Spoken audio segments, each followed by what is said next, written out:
sacrament of reconciliation. I have sat in the confessional, and this is no exaggeration, I sat in the confessional for 4 hours. And it was not the end of it didn't end there. I've sat for 4 hours. In the sense that, in a very traditional and very strict sense, the sacramental life of the church on the continent is very, very rich and very vibrant.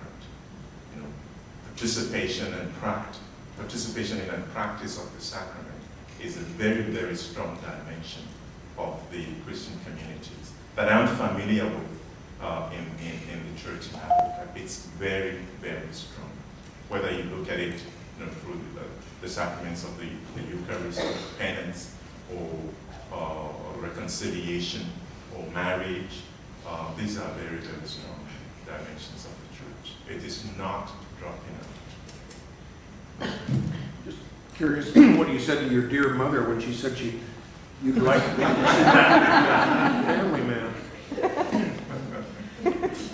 I said to her, you have 30 grandchildren, 1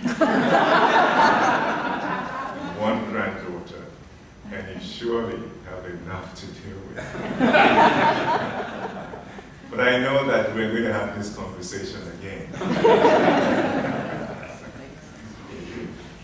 Some of the trends you mentioned, very particular to the Roman Catholic churches in Africa, are there because of some structural and doctrinal issues. The African churches in the Anglican Communion don't have a lot of those other structures that we do in terms of, the possibility of married clergy and other things in terms of the whole community. Do you see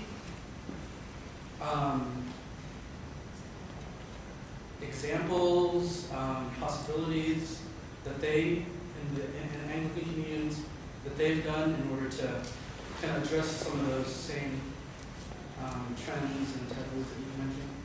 Yeah. Because I raise the issue because the tension within the Anglican communion now with homosexual clergy and the episcopacy, the most strongest voices come from the churches in the communion in Africa. So where do you see the kind of issues there? Yeah, you're absolutely right, Adrian. Excuse me. The big tension within the example you give, the Anglican Communion, is relating to issues of same-sex marriage, the ordination of openly gay bishops, and the ordination recently now of women bishops. And as you pointed out correctly, the strongest opposition to these trends, or these issues have come from the churches in the global south. And when you listen to the arguments, there is a hermeneutics or an interpretation of scripture that is, used as a basis, but also a very strong reference to culture that is also brought into the conversation. And I would say that I would be very, very wary of looking for, shall we say, approaches that might have in conducting our own debates from these other instances within the Anglican community. Because I think there is really not a tradition of theological conversation and debate within this tradition, as I'm familiar with it. The communion in the South, there's not a tradition of theological debate and conversation. If you listen to the conversation, if you look at the statements, if you look at the declarations, they are all coming from very specific individuals in leadership positions within the communion in the South. There is no articulate, that I'm familiar with, there is no articulated theological, analysis of what the basis, the foundations, scripturally, culturally could be. It's coming from very particular individuals. And so you then wonder, why is the voice of the community? What does the community think about these issues? So I think there is a greater challenge there, even within the community.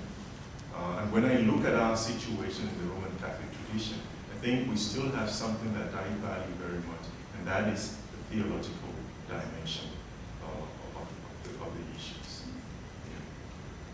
Yeah.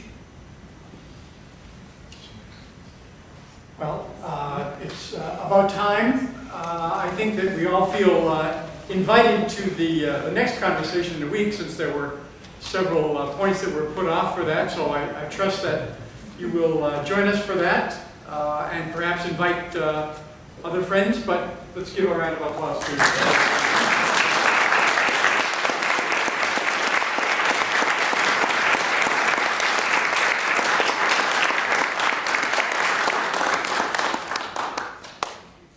As I said earlier, some of Father Orobator's books are available here.